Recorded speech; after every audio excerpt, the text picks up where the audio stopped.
एक व्यक्ति जिसने 7 साल की उम्र में एक सांप्रदायिक हिंसा में अपनी मां और परिवार के कुछ सदस्यों को खो दिया, जिसे सांप्रदायिक तनाव की वजह से अपने जन्म स्थान को छोड़कर बगल के जिले कलबुर्गी, जो पहले गुलबर्ग कहलाता था, में शिफ्ट होना पड़ा हो। पढ़ाई का खर्च निकालने के लिए जिसे सिनेमा थिएटर में नौकरी करनी पड़ी हो, वह शख्स जिसे कॉलेज के दिनों से ही कोर्स बुक से ज्यादा पॉलिटिक्स भाती हो। छात्र संघ हो, ट्रेड यूनियन हो, बार एसोसिएशन हो या फिर मोहल्ले शहर की राजनीति में वह दिलचस्पी रखता हो, वह शख्स एक ही सीट से 9 बार विधायक बनता है। पिछले 12 चुनावों में 11 में उसे जीत हासिल होती है। वह शख्स 3 बार मुख्यमंत्री बनते बनते रेस में पिछड़ जाता है। जो 6 से ज्यादा भाषाओं का ज्ञान रखता हो, वह आज कांग्रेस के राष्ट्रीय अध्यक्ष की रेस में सबसे आगे दिख रहा है। नमस्कार, न्यूज़ 18 हिंदी ओरिजिनल में आपका स्वागत है। पिछले 27 सितंबर से कांग्रेस के राष्ट्रीय अध्यक्ष के चुनाव में गहमागहमी ऐसी दिख रही है कि वह किसी टीवी सीरियल से कम नहीं रहा। कभी गहलोत, कभी दिग्विजय सिंह, तो कभी मुकुल वासनिक, कभी हुड्डा, तो कभी मनीष तिवारी के कैंडिडेचर पर जोर शोर से चर्चा होगी। शशि थरूर तो पहले दिन से ही फ्रंट फुट पर खेलते नजर आ रहे हैं, लेकिन नामांकन के आखिरी दिन खड़गे का नाम आता है और थरूर को छोड़कर बाकी सभी नाम खड़गे के प्रस्तावक के रूप में उनके पीछे नजर आते हैं। प्रस्तावकों की लिस्ट देखकर ऐसा लगता है कि खड़गे बड़े अंतर से यह चुनाव जीत जाएंगे, लेकिन अब यहाँ सवाल ये उठता है कि खड़गे ही क्यों? आखिर क्या ऐसा है कि तमाम नेताओं के बीच में से खड़गे का नाम ही सबसे आगे आ जाता है? इसके लिए अब आपको इतिहास के पन्नों में जाना होगा।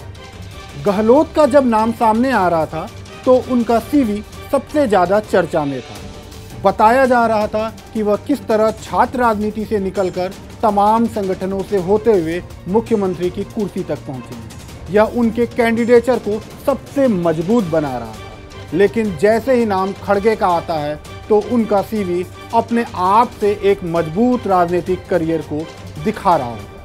वह छात्र राजनीति, मजदूर संगठनों की राजनीति, जिला और शहर की राजनीति से होते हुए विधायक, सांसद, लोकसभा, राज्यसभा में विपक्ष के नेता के रूप में काम कर चुकी है। वो एक नहीं, कई मुख्यमंत्रियों की सरकारों में मंत्री रहे हैं और अलग अलग विभागों की जिम्मेदारी संभाल चुके हैं। पार्टी के प्रदेश अध्यक्ष रहते हुए संगठन का काम किए हैं। ऐसे में उनकी सीवी खड़गे क्यों हो का एक माकूल जवाब है। खड़गे क्यों कि जब हम जवाब में जाते हैं तो हम सबसे पहले वफादारी की तरफ देखते हैं। यह खड़गे को सबसे मजबूत बनाती है कि वह पार्टी के प्रति कितने लॉयल रहे।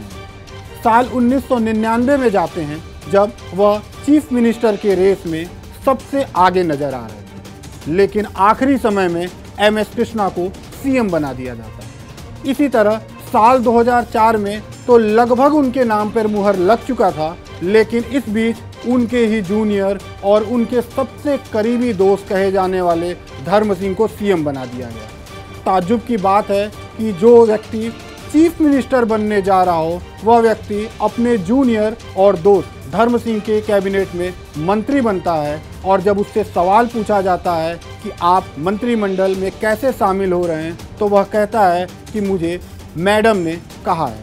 यहाँ मैडम का मतलब सोनिया गांधी से है, तो मैं उनकी बात नहीं काट सकता। इसी तरह साल 2013 में जब एक बार फिर से चीफ मिनिस्टर की रेस में वह आगे नजर आते हैं, तो वहाँ पे सिद्धारमैया मुख्यमंत्री बना दिए जाते हैं और एक बार फिर खड़गे चीफ मिनिस्टर की रेस से बाहर हो जाते हैं। लेकिन खड़गे पार्टी के प्रति अपनी वफादारी से नहीं पीछे हटते।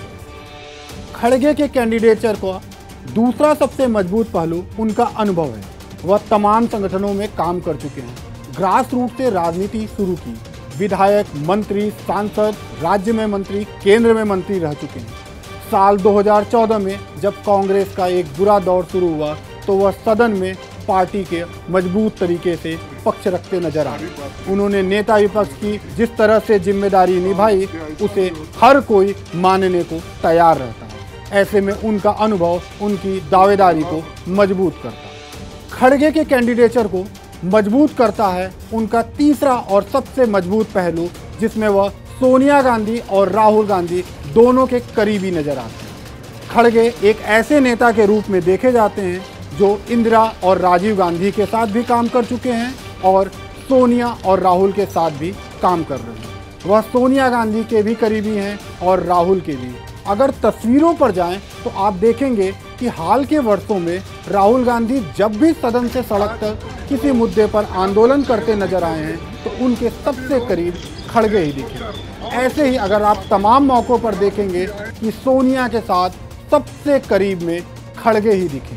मौजूदा राजनीति में जिस तरह राष्ट्रीय स्तर पर बात हो रही है तो उसमें खड़गे के लिए सबसे दिलचस्प चीज़ उनकी भाषा है। वह एक भाषा नहीं, एक से ज़्यादा 6 भाषाओं को जानते हैं। ऐसे में पूरे देश में कांग्रेस के लिए वह घूमकर प्रचार कर सकते हैं और लोगों से एक कनेक्शन स्थापित कर सकते हैं। उन्हें हिंदी, उर्दू, कन्नड़, मराठी, तेलुगु और इंग्लिश अच्छे से बोलने और समझने आती है। यह उनका सबसे मजबूत पहलू है। जाति। हालांकि खड़गे कई बार बयान दे चुके हैं कि वह जाति धर्म को नहीं मानते। वह खुद को बुद्ध का अनुयायी बताते हैं और एक रैशनलिस्ट होने की बात करते हैं। तमाम ऐसी संस्थाएं हैं जिससे वह जुड़े हैं और जो धर्म और जाति से परे काम करती है। लेकिन राजनीति में जाति एक सच्चाई है। ऐसे में उनका दलित जाति से आना उनके और पार्टी के लिए एक मजबूत कड़ी के तौर पर देखा जा रहा है। खड़गे को लेकर ढेर सारी मजबूत पक्ष हैं तो उनके सामने कुछ चुनौतियां भी। यूं तो खड़गे कहते आते हैं कि वह एक रैशनलिस्ट हैं और जाति धर्म को नहीं मानते, लेकिन विपक्ष हमेशा से उन पर आरोप लगाता रहा है कि वह उसी सीट से विधायक बनते आए हैं जो सीट सुरक्षित है।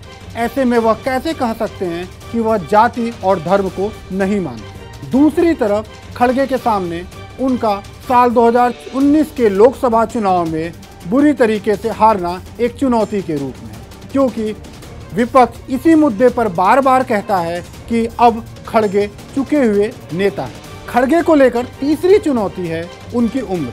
खड़गे 80 साल के हैं।